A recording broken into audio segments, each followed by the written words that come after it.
آج کی ویڈیو میں ہم جانیں گے قوم لوط کے بارے میں۔ قوم لوط کیا تھی اور کیوں ان کے اوپر اللہ کا عذاب آیا۔ تو قوم لوط جیسے کہ نام سے ہی پتہ چلتا ہے وہ قوم جو لوط علیہ السلام کو فالو کیا کرتی تھی۔ لوط علیہ السلام تھے، ان کے فادر کا نام تھا ہاران اور وہ تاریخ کے بیٹے تھے۔ ہاران ریئل بردر تھے ابراہیم علیہ السلام کے۔ لوط علیہ السلام بہت چھوٹے تھے تو ہاران کی ڈیتھ ہو گئی تھی، وہ انتقال فرما گئے تھے۔ ابراہیم علیہ السلام نے لوط علیہ السلام کو اپنے بیٹے کی طرح ہی پالا پوسا تھا۔ لوط علیہ السلام انہی لوگوں میں سے تھے جو ابراہیم علیہ السلام پر ایمان لائے تھے۔ لوط علیہ السلام کا بہت اہم کردار بتایا جاتا ہے۔ کہا جاتا ہے کہ جب وہ دعا مانگتے تھے بارش کے لیے تو آسمان بادلوں سے گھس جایا کرتا، سویا کرتے تھے اس پتھر پہ ان کے سر کا نشان آ جایا کرتا تھا۔ اب اسی واقعے میں ایک جگہ کا نام آئے گا جس کا نام ہے سدوم۔ یہ ایک ایسی جگہ تھی جہاں پر اللہ کا بہت خطرناک عذاب آیا، اور یہی وہ جگہ ہے جہاں پہ لوط علیہ السلام کی قوم رہا کرتی تھی، اور وہاں پہ وہ ہومو سیکشولیٹی جیسے سنفل ایکٹ کو کیا کرتی تھی۔ یہ جو سدوم جگہ ہے، اس جگہ پر اور اس کے آس پاس جتنے بھی گاؤں یا بستیاں تھیں وہاں پہ بہت ہی زیادہ اللہ کی مہربانی تھی۔ یہاں پہ بہت زیادہ پھل پھول ساری چیزیں اور اناج بہت اچھا ملتا تھا۔ وجہ سے جتنے بھی آس پاس کے لوگ تھے، آس پاس کے بستی کے گاؤں کے، وہ لوگ یہاں پر آیا کرتے تھے اپنے غذا کو لینے کے لیے، اپنے کھانے پینے کی چیزوں کو پورا کرنے کے لیے۔ تعریف کرتے تھے کہ اگر یہ اناج اگ رہا ہے، اگر یہ ساری چیزیں ہیں تو یہ سب ہمیں بلانگ کرتی ہیں، یہ ساری چیزیں ہماری ہیں، کوئی آؤٹ سائڈر آ کے یہ ساری چیزیں نہیں لے کے جا سکتا، یہ صرف ہماری ہیں۔ تو جب یہ کمیونٹی بیٹھ کے بات کر رہی تھی، ابلیس آیا ایک بوڑھے آدمی کی شکل میں اور ان سے کہنے لگا کہ اگر تم لوگ یہ چاہتے ہو کہ یہ جو چیزیں ہیں جو تمہیں بلانگ کرتے ہیں سیریسلی، اور وہ باہر کسی کے پہ نہیں جائیں، نہ ہی کوئی ان کو لے پائے نہ ہی کچھ کر پائے، تو تم میرا ایک کہنا مانو، سو دیٹ وہ لوگ سب باہر چلے جائیں گے جو بھی تمہارے آس پاس کی جگہوں سے لوگ آیا کرتے ہیں۔ انہوں نے کہا بتاؤ کیا بات ہے؟ تو وہ واپس چلا گیا اور اس نے کہا میں تمہیں یہ بات کل بتاؤں گا۔ اب جب وہ اگلے دن آیا تو اگلے دن اس نے یہ بتایا کہ تم ایک کام کرو، جب بھی تمہارے بستی میں کوئی بھی انسان آئے تو جتنے بھی اس میں آدمی ہیں تم ان سے زبردستی کیا کرو اور ان سے اپنی خواہشات کو پورا کیا کرو، نہ کہ فیمیلز سے۔ آپ میلز کی طرف اٹریکٹ ہو اور آپ میلز کی طرف جاؤ اور ہومو سیکشولیٹی کو اپناؤ۔ اس چیز پر وہ لوگ راضی ہو گئے اور کافی ٹائم تک یہی چیز چلتی رہی۔ ان کی بستی کو، ان کے پٹھار کو ان لوگوں نے ایک ایسی جگہ بنا لی تھی جہاں پہ وہ عیاشی کرتے تھے، فل چھوٹ کے ساتھ وہ ہومو سیکشولیٹی کو فالو کرتے تھے۔ جو آدمی تھا وہ آدمی سے اپنی ڈیزائرز کو پورا کرتا تھا، اور جو عورت تھی وہ عورت سے اپنی ڈیزائرز پوری کرتی تھی۔ وہاں پہ پھر میل اور فیمیل کا کنسیپٹ رہا ہی نہیں تھا۔ یہ ایکٹ وہاں پہ اتنا کامن ہو چکا تھا کہ بنا اس چیز کے وہاں پہ کوئی بھی محفل کا آغاز نہیں ہوتا تھا۔ کوئی بھی محفل ہوتی تھی، خاص کر جو لوگ باہر سے آیا کرتے تھے ان کی بستی میں، وہاں پہ کوئی بھی ان کو خوبصورت لڑکا یا نوجوان لڑکا دکھا، یہ اس کو نہیں چھوڑتے تھے، یہ لوگ اس کے ساتھ بھی اپنے ڈیزائرز کو پورا کرتے تھے۔ تلمود جو بک ہے اس کے اندر یہ لکھا گیا ہے، اس میں بتایا گیا ہے کہ یہ قوم کیسی رہا کرتی تھی۔ یہ قوم بہت ہی کروئل ہوا کرتی تھی، بہت ہی ظالم اور بہت ہی بے ایمان رہا کرتی تھی۔ کہتے ہیں کبھی کوئی غریب یہاں سے جایا بھی کرتا تھا تو وہ وقت کی روٹی بھی نصیب نہیں کر پاتا تھا، اور جب وہ بھوک کی وجہ سے مر جاتا تھا تو لوگ اس کے کپڑے اتار کر اس کو یوں ہی دفن کر دیا کرتے تھے۔ اب سوال یہ آتا ہے کہ لوط علیہ السلام اتنے ٹائم تک کیا کر رہے تھے؟ تو لوط علیہ السلام نے ان کو توحید کی دعوت دی۔ انہوں نے کہا کہ جو تم سب کر رہے ہو یہ بالکل ہی غلط ہے۔ کیا تم لذت کو چھوڑ کے، لذت مطلب تم فیمیلز کو چھوڑ کے اور اپنی جو ڈیزائرز ہیں وہ آدمیوں سے پوری کرتے ہو؟ یہ بالکل غلط ہے، اور آؤ توحید کی طرف آؤ۔ انہوں نے اس چیز کی دعوت دی، لیکن ان لوگوں کو اس چیز کا فخر تھا، نہ کہ وہ شرمندہ تھے، بلکہ ان سب کو فخر تھا کہ ہم جو بھی کر رہے ہیں بالکل صحیح ہے۔ بستی کے لوگوں نے لوط علیہ السلام کو دھمکی دی کہ اگر تم ہمیں ایسے ہی بولتے رہے تو ہم تمہیں اپنی بستی سے باہر نکال دیں گے۔ لیکن لوط علیہ السلام نے توحید کی دعوت کو جاری رکھا اور وہ توحید کی دعوت دیتے ہی رہے۔ ان لوگوں نے کہا کہ اگر تم سچ میں اللہ کے پیغمبر ہو تو جاؤ اللہ کی طرف سے ہمارے لیے عذاب لے کر آؤ، اگر تم سچے ہو تو یہی ہو۔ اللہ تعالیٰ کی طرف سے عذاب آیا ان لوگوں پر۔ اللہ تعالیٰ نے ان کے اوپر 3 فرشتے بھیجے، جبرائیل علیہ السلام، میکائیل علیہ السلام اور اسرافیل علیہ السلام۔ یہ تینوں فرشتے شام کے وقت لوط علیہ السلام کی بستی میں آ پہنچے۔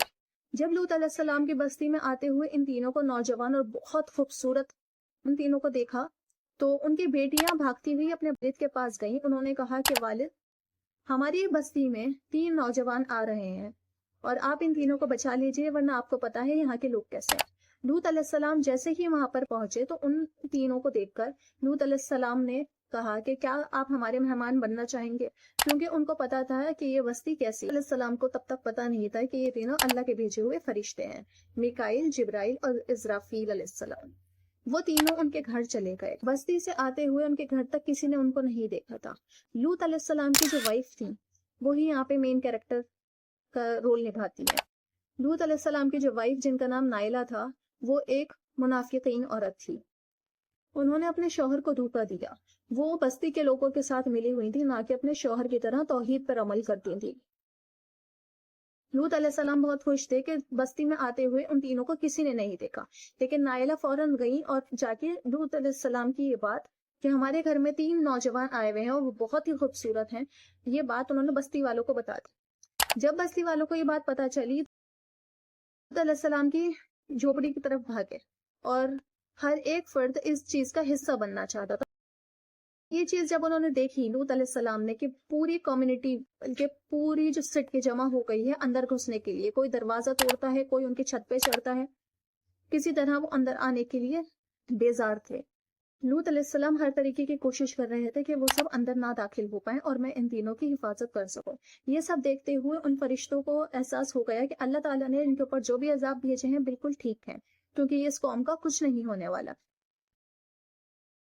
یہ سب دیکھتے ہوئے جبرائیل علیہ السلام، میکائیل علیہ السلام اور اسرافیل علیہ السلام نے لوط علیہ السلام کو بتا دیا کہ ہم اللہ کے بھیجے ہوئے فرشتے ہیں اور یہ لوگ تمہارا کچھ نہیں بگاڑ سکتے۔ رات ہوتے ہی ہم یہاں سے نکل جائیں گے اور تمہیں نکلنا ہی ہوگا، کیونکہ یہاں پہ اللہ کا بہت بڑا عذاب آنے والا ہے، لیکن کبھی بھی نکلتے وقت اس بستی کی طرف مڑ کے مت دیکھنا۔ رات کے اندھیرے میں وہ سب وہاں سے نکل چکے تھے کہ فرشتوں نے فرمایا تھا کہ بالکل بھی پلٹ کے مت دیکھنا، لیکن لوط علیہ السلام کی بیوی جن کا نام نائلہ تھا وہ اپنی کمیونٹی کو کیسے چھوڑ سکتی تھی، کیونکہ وہ تو انہی کا ایک حصہ بن چکی تھی۔ تو اس نے جیسے ہی مڑ کے دیکھا وہ وہیں پر ہی پتھر بن گئی۔ اللہ تعالیٰ فرماتے ہیں اللہ تعالیٰ نے ان کے اوپر 3 طریقے کے عذاب بھیجے۔ جب صبح ہوئی اور وہ لوگ اپنا ہاؤس ہولڈ کام کر رہے تھے جتنے، تب سنائی دیا کہ بہت تیز ان کی چیخنے کی آوازیں آئیں، جیسے وہ چیخ چیخ کے رو رہے ہوں۔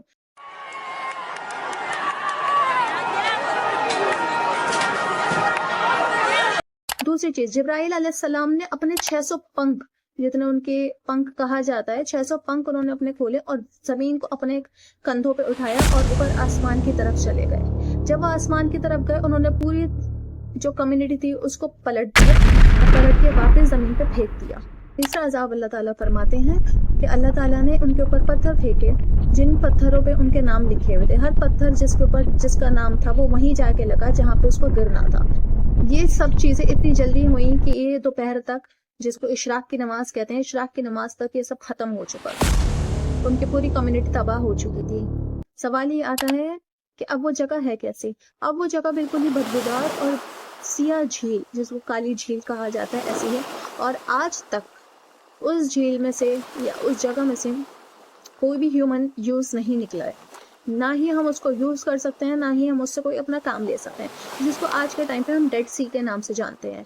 تو ڈیڈ سی وہی جگہ ہے جہاں پر ان کی قوم رہا کرتی تھی۔ آرکیولوجسٹ بتاتے ہیں کہ ابھی تک وہاں پر وہی مورتیاں یا پھر وہی بت جو ان لوگوں کے بن گئے تھے وہ وہاں پر ہیں، اور کس جگہ پہ ہیں؟ بحر مردار میں ہیں۔ تک وہیں پر ہی رہیں گے ٹل قیامت، جب تک قیامت نہیں آتی، کیونکہ یہ ہم لوگوں کے لیے سبق ہے کہ اگر ہم نیچر سے ہٹ کے، اللہ تعالیٰ سے ہٹ کے ہم کوئی کام کریں گے تو ہمارے اوپر کیسے عذاب نازل ہو سکتے ہیں۔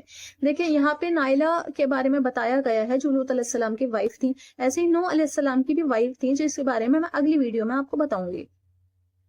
ہومو سیکشولیٹی لوط علیہ السلام کی کون سے سٹارٹ ہوئی تھی، لیکن آج کل ہم اپنے آس پاس کچھ لوگوں کو ایسے دیکھ رہے ہیں جو یہی سیم ایکٹیویٹی کرتے ہوئے دیکھے گئے ہیں۔ اب اس میں پرابلم کیا ہے؟ سب سے بڑی پرابلم تو یہی ہے جس چیز کا اللہ تعالیٰ نے ہمیں دکھا دیا ہے کہ اس کا کیا نتیجہ ہے، تو ہم اس چیز کو دہرا ہی کیوں رہے ہیں۔ اور تھا وہ جو چیز تھی، وہ جو عذاب تھا، وہ کوئی چھوٹا موٹا عذاب نہیں تھا۔ یہ سب آپ پتہ لگا سکتے ہیں کہ پوری قوم پلٹ دینا، پوری قوم کو تباہ کر دینا، یہ کوئی چھوٹا عذاب نہیں ہے۔ اتنے غرور میں آ جانا کہ ان سے کہا جائے کہ جاؤ اللہ تعالیٰ سے عذاب لے کر آؤ، یہ کوئی چھوٹی باتیں نہیں ہیں۔ آج کل آس پاس بہت دیکھ رہے ہیں، یورپ میں سب سے زیادہ اس کو کرا جا رہا ہے پروموٹ، گے، لیزبینس، یہ ساری چیزیں بہت ایزیلی پروموٹ کیے جا رہے ہیں. ایون کچھ کلپس میں نے ایسی دیکھی ہیں جو مسلمس ہو کے وہ لوگ یہی چیزیں کر رہے ہیں. وہ لوگ یا تو اپنا جینڈر چینج کرا لیتے ہیں یا پھر سیم جینڈر کے ساتھ بھی رہ رہے ہیں. تو اللہ تعالیٰ ہمیں ہر عذاب سے بچائے اور ہمیں اسلام کی نالج عطا فرمائے. اگر کسی انسان کو اس بارے میں علم ہی نہیں ہے کہ ہم سے پہلے بھی کچھ لوگ کر چکے ہیں اس کام اور اس کے اوپر کیا اللہ تعالیٰ کا عذاب آیا، تو وہ لوگ نہیں رکنے والے. تو بہتر یہ ہے کہ ہم اس ویڈیو کو یا ہم ہر اس نالج کو جو اللہ سے ریلیٹڈ ہے اس کو شیئر کریں تاکہ ہمارے بھائی اور بہن سب اسلام کے راہ پر آئیں.